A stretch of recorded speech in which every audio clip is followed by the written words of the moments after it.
ओम शांति। 6 अप्रैल 2024। आज की मुरली। मीठे बच्चे, श्रीमत पर अच्छी सर्विस करने वालों को ही राजाई की प्राइज मिलती है। तुम बच्चे अभी बाप के मददगार बने हो, इसलिए तुम्हें बहुत बड़ी प्राइज मिलती है। प्रश्न: बाप की ज्ञान डांस किन बच्चों के सम्मुख बहुत अच्छी होती है? उत्तर: जो ज्ञान के शौकीन हैं, जिन्हें योग का नशा है, उनके सामने बाप की ज्ञान डांस बहुत अच्छी होती है। नंबरवार स्टूडेंट हैं, परंतु यह वंडरफुल स्कूल है। कईयों में जरा भी ज्ञान नहीं है, सिर्फ भावना बैठी हुई है। उस भावना के आधार पर भी वर्षे के अधिकारी बन जाते हैं। ओम शांति। रूहानी बच्चों को रूहानी बाप समझाते हैं। इसको कहा जाता है रूहानी ज्ञान व स्पिरिचुअल नॉलेज। स्पिरिचुअल नॉलेज सिर्फ एक बाप में ही होती है और कोई भी मनुष्य मात्र में रूहानी नॉलेज होती नहीं। रूहानी नॉलेज देने वाला ही एक है, जिसको ज्ञान का सागर कहा जाता है। हर एक मनुष्य में अपनी अपनी खूबी होती है ना। बैरिस्टर बैरिस्टर है, डॉक्टर डॉक्टर है। हर एक की ड्यूटी पार्ट अलग अलग है। हर एक की आत्मा को अपना अपना पार्ट मिला हुआ है और अविनाशी पार्ट है। कितनी छोटी आत्मा है, वंडर है ना। गाते भी हैं, चमकता है भ्रिकुटी के बीच। यह भी गाया जाता है, निराकार आत्मा का यह शरीर है तख्त, है बहुत छोटी सी बिंदी और सब आत्मा एक्टर्स हैं। एक जन्म के फीचर्स न मिले दूसरे से, एक जन्म का पार्ट न मिले दूसरे से। किसको भी पता नहीं है कि हम पास्ट में क्या थे, फिर फ्यूचर में क्या होंगे। ये बाप ही संगम पर बैठ समझाते हैं। सुबह को तुम बच्चे याद की यात्रा में बैठते हो तो उझाई हुई आत्मा प्रज्वलित होती रहती है, क्योंकि आत्मा में बहुत जंग लगी हुई है। बाप सोनार का भी काम करते हैं। पतित आत्माएं जिनमें खाद पड़ती है, उनको प्योर बनाते हैं। खाद पड़ती तो है ना, चांदी, तांबा, लोहा आदि नाम भी ऐसे हैं। गोल्डन एज, सिल्वर एज, सतो प्रधान, सतो, रजो, तमो। यह बातें और कोई भी मनुष्य गुरु नहीं समझाएंगे, एक सतगुरु ही समझाएंगे। सतगुरु का अकाल तख्त गाते हैं ना, उस सतगुरु को भी तख्त चाहिए। जैसे तुम आत्माओं को अपना अपना तख्त है, उनको भी तख्त लेना पड़ता है। कहते हैं मैं कौन सा तख्त लेता हूँ, यह दुनिया में कोई को पता नहीं है। वह तो नेति नेति कहते आए हैं, हम नहीं जानते हैं। तुम बच्चे भी समझते हो, पहले हम कुछ भी नहीं जानते थे। जो कुछ भी नहीं समझते हैं उनको बेसमझ कहा जाता है। भारतवासी समझते हैं हम बहुत समझदार थे, विश्व का राज्य भाग्य हमारा था। अब बेसमझ बन पड़े हैं। बाप कहते हैं तुम शास्त्र आदि भल कुछ भी पढ़े हो, यह सब भूल जाओ। सिर्फ एक बाप को याद करो।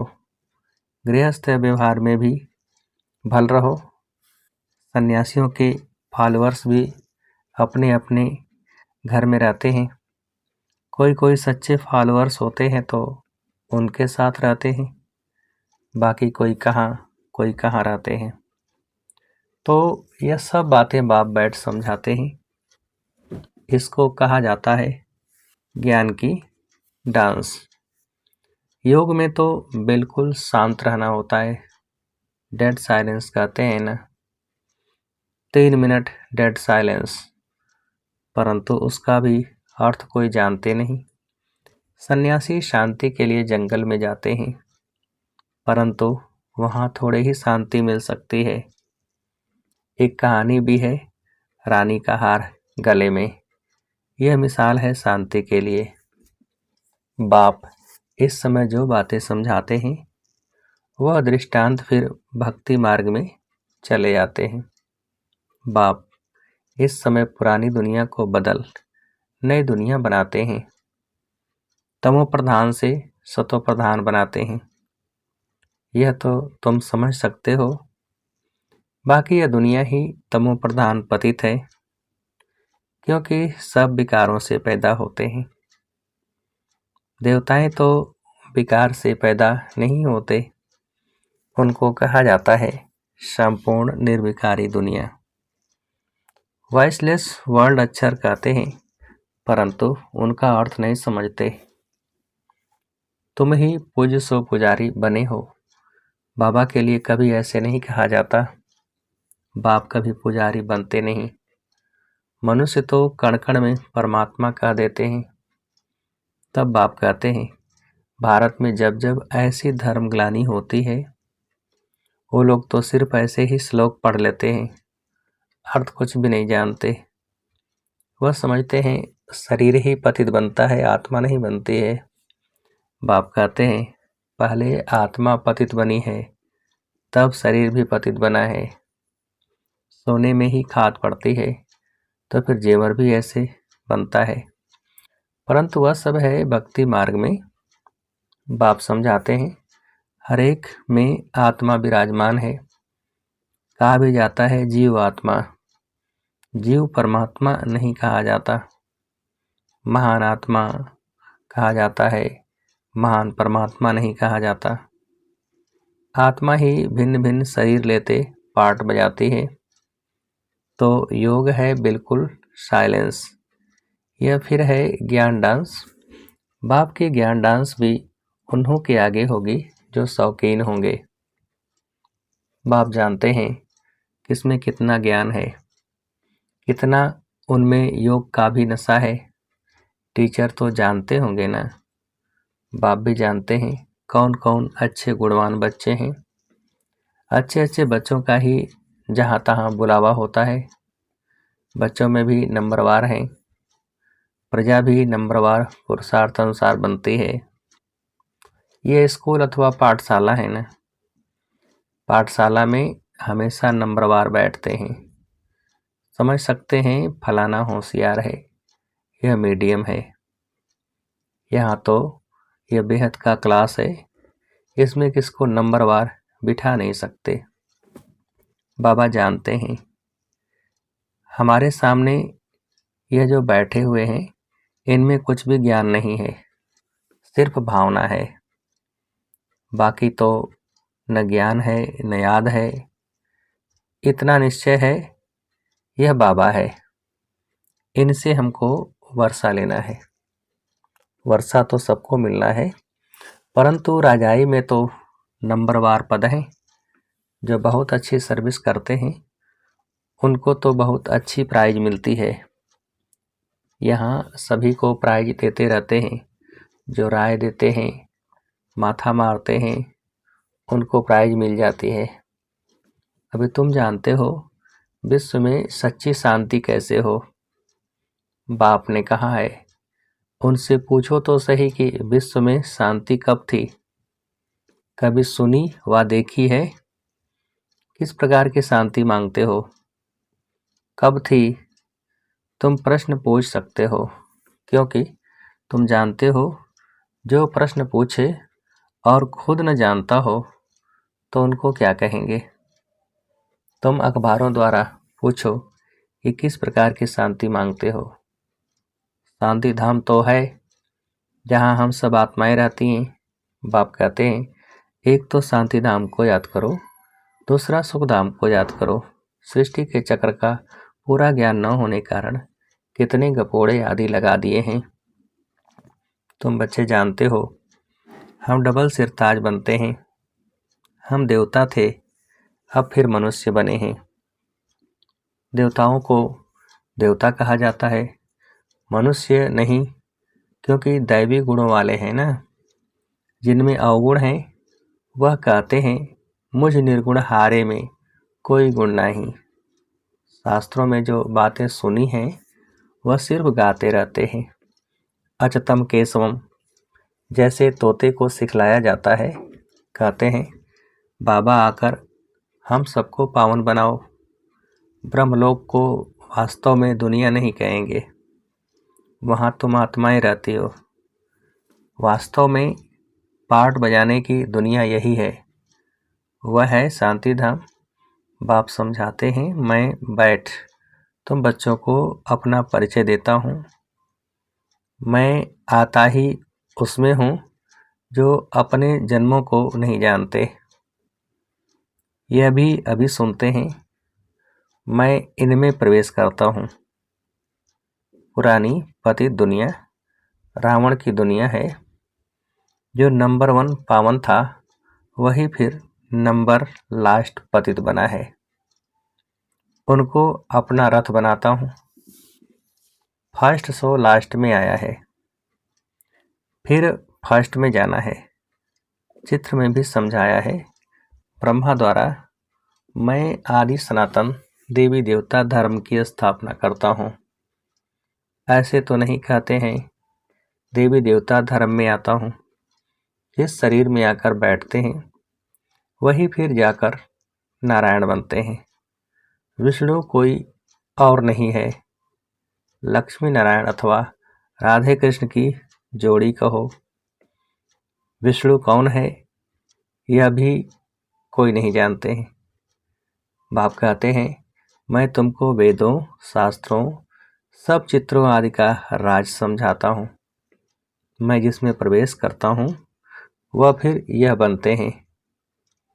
प्रवृत्ति मार्ग है ना, यह ब्रह्मा सरस्वती, फिर वह लक्ष्मी नारायण बनते हैं। इनमें यानी ब्रह्मा में मैं प्रवेश कर ब्राह्मणों को ज्ञान देता हूँ। तो यह ब्रह्मा भी सुनते हैं, यह फर्स्ट नंबर में सुनते हैं। यह है बड़ी नदी ब्रह्मपुत्रा। मेला भी सागर और ब्रह्मपुत्रा नदी पर लगता है। बड़ा मेला लगता है जहाँ सागर और नदी का संगम होता है। मैं इसमें प्रवेश करता हूँ। यह वह बनते हैं, इनको वह यानी ब्रह्मा सो विष्णु बनने में 1 सेकंड लगता है। साक्षात्कार हो जाता है और झट निश्चय हो जाता है, मैं यह बनने वाला हूँ, विश्व का मालिक बनने वाला हूँ। तो यह गधाई क्या करेंगे, सब छोड़ दिया। तुमको भी पहले मालूम हुआ बाबा आया हुआ है, यह दुनिया ख़त्म होने वाली है, तो झट भागे। बाबा ने नहीं भगाया, हाँ भट्ठी बननी थी, कहते हैं कृष्ण ने भगाया। अच्छा, कृष्ण ने भगाया तो पटरानी बनाया ना। तो इस ज्ञान से विश्व के महाराजा महारानी बनते हो, यह तो अच्छा ही है, इसमें गाली खाने की दरकार नहीं। फिर कहते हैं कलंक जब लगते हैं तभी कलंगीधर बनते हैं। कलंक लगते हैं शिव बाबा पर, कितनी ग्लानि करते हैं। कहते हैं हम आत्मा सो परमात्मा, परमात्मा सो हम आत्मा। अब बाप समझाते हैं ऐसे है नहीं। हम आत्मा अभी सो ब्राह्मण हैं। ब्राह्मण है सबसे ऊंच कुल, इनको डिनायस्टी नहीं कहेंगे। डिनायस्टी अर्थात जिसमें राजाई होती है, यह तुम्हारा कुल है बहुत सहज। हम ब्राह्मण सो देवता बनने वाले हैं, इसलिए दैवी गुण जरूर धारण करने हैं। सिगरेट, बीड़ी आदि का देवताओं को भोग लगाते हो क्या? श्रीनाथ द्वारे में बहुत घी के माल ठाल बनते हैं, भोग इतना लगाते हैं जो फिर दुकान लग जाती है। यात्री जाकर लेते हैं। मनुष्यों की बहुत भावना रहती है। सतयुग में तो ऐसी बातें होती नहीं, ऐसी मक्खियाँ आदि होगी नहीं जो किसी चीज़ को खराब करें, ऐसी बीमारी आदि वहाँ होती नहीं।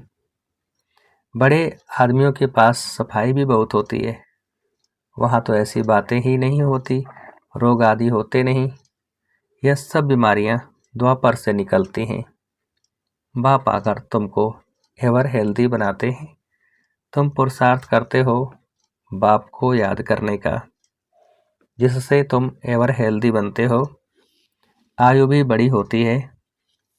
कल की बात है, 150 वर्ष आयु थी ना, अभी तो 40-45 वर्ष एवरेज है, क्योंकि वह योगी थे, यह भोगी हैं। तुम राजयोगी राजऋषि हो, इसलिए तुम पवित्र हो, परंतु यह है पुरुषोत्तम संगम युग, मास या वर्ष नहीं। बाप कहते हैं मैं कल्प कल्प पुरुषोत्तम संगम युगे युगे आता हूँ। बाप रोज रोज समझाते रहते हैं, फिर भी कहते हैं एक बात कभी नहीं बोलना, पावन बनना है तो मुझे याद करो, अपने को आत्मा समझो, देह के सभी धर्म त्याग करो। अब तुमको वापस जाना है, मैं आया हूँ तुम्हारी आत्मा को साफ करने, जिससे फिर शरीर भी पवित्र मिलेगा। यहाँ तो विकार से पैदा होते हैं। आत्मा जब संपूर्ण पवित्र बनती है तब तुम पुरानी जुत्ती को छोड़ते हो, फिर नई मिलेगी। तुम्हारा गायन है वंदे मातरम। तुम धरती को भी पवित्र बनाती हो। तुम माताएं स्वर्ग का द्वार खोलती हो, परंतु यह कोई नहीं जानता।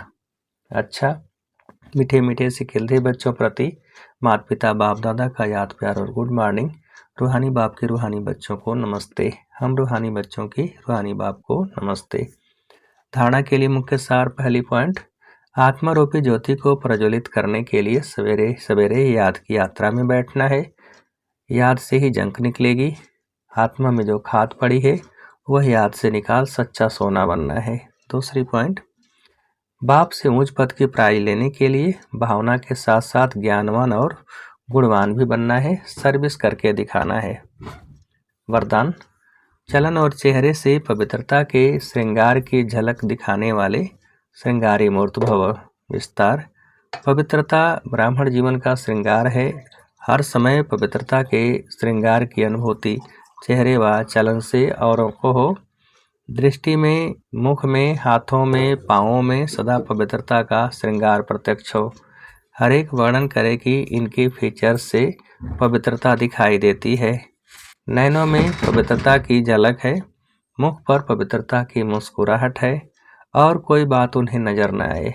इसको ही कहते हैं पवित्रता के श्रृंगार से श्रृंगारी हुई मूर्त।